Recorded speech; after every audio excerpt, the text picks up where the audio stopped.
our Weather Authority Chief Meteorologist Dan Cianca on this hump day evening. Hey there, Dan. Hey there, Austin.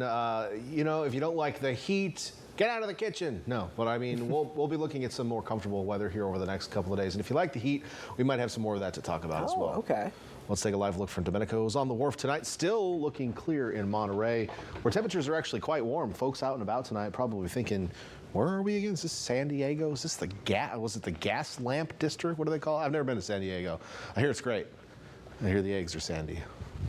It's a terrible joke. All right, let's see what's going on across the state. Let's go back to that. Come back here, state. We got buttons pressing like crazy. Pretty quiet across the Golden State today. You can see we've got some moisture and thunderstorms across the Four Corners region and some marine clouds out over the water and generally north to south flow out there, south to north flow off to our east. So what's going on out there? Well, let's take a look at the weather pattern. We do have a big, strong ridge of high pressure with hot temperatures across much of the nation's midsection. There are heat alerts all over the place in the Mississippi Valley.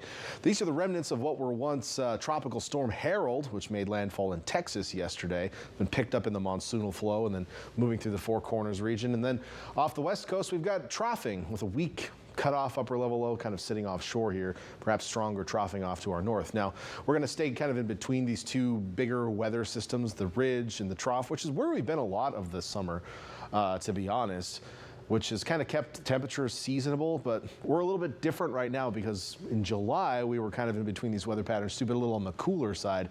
But that had a lot to do with the fact that our water was pretty chilly. Water's warmed up quite a bit. We're looking at water temperatures anywhere from 3 to 7 degrees above normal around the bay right now. That's pretty impressive. I mean, we should be around 58.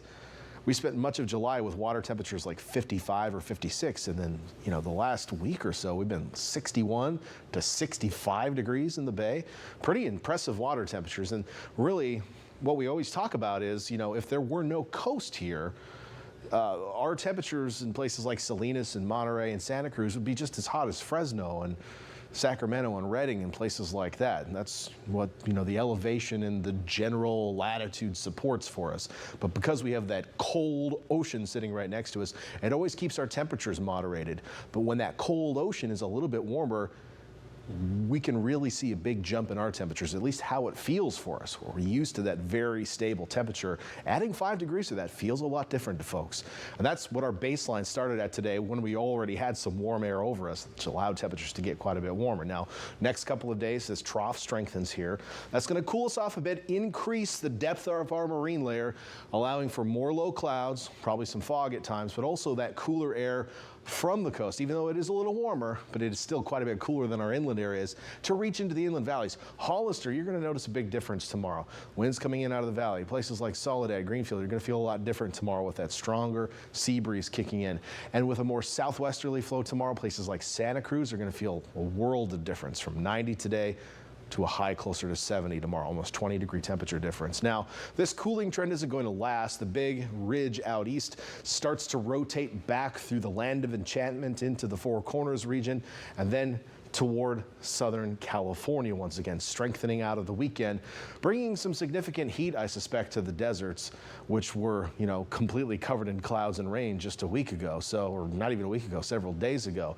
So a huge change in the weather across the south, and we will catch the edge of that as well. So I'm expecting much warmer weather inland especially, and much drier conditions. That is really going to cut down on a lot of the humidity we've been seeing, especially for inland areas who have also been a little bit muggy over the last couple of days. So a little bit of a change coming over the next 7 days or so. But let's get into your forecast, starting with our futurecast overnight. As I mentioned, we've already shown the fog. By the time we get to 3 a.m., it should be on the east shore of the bay, maybe trying to sneak into Seaside, Marina, Moss Landing, places like that. It probably will make it all the way into Salinas overnight, Prunedale.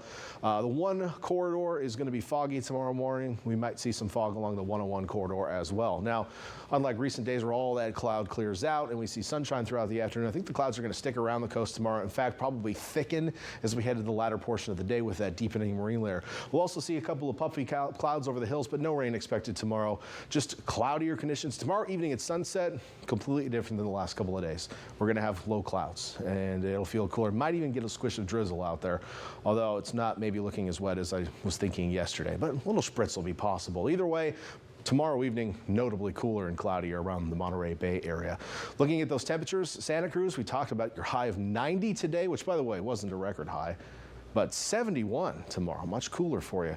80 in Felton, 86 up to Boulder Creek, 70s elsewhere in the mountains, staying in the 60s in Davenport, Capitola, Aptos, Rio Del Mar, La Selva Beach, all in the 60s tomorrow. 73 in Watsonville, dropping from the 80s today. Salinas also dropping about 10 degrees. Hollister dropping almost 20 with that stronger sea breeze coming in.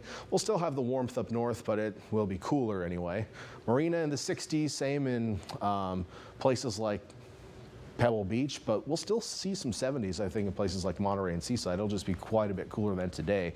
And then down south, we've got some 90s, but, you know, it doesn't look all that hot for this time of year. We'll call it a pretty seasonal day for much of the Salinas Valley and our southern Monterey County and San Benito County area. So over that next 7 days, temperatures may be a couple of degrees cooler on Friday and then start to head back upward on the coast to slightly warmer temperatures for this time of year. Now, we're going to be battling a few low clouds, and then the northwest winds pick up as we head into the weekend. And so that is going to favor warming in places like Santa Cruz next week out of the weekend. So Santa Cruz could be at 80, whereas Monterey could be at like 67.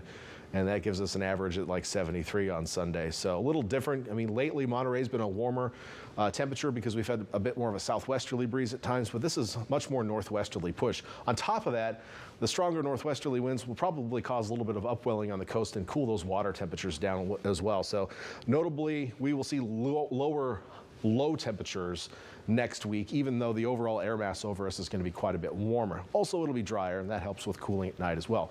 Inland areas, seasonal temps for the next couple of days, and then heading back upwards for the weekend. Looks like it could get pretty toasty inland next week, and we're going to track that for you. Austin.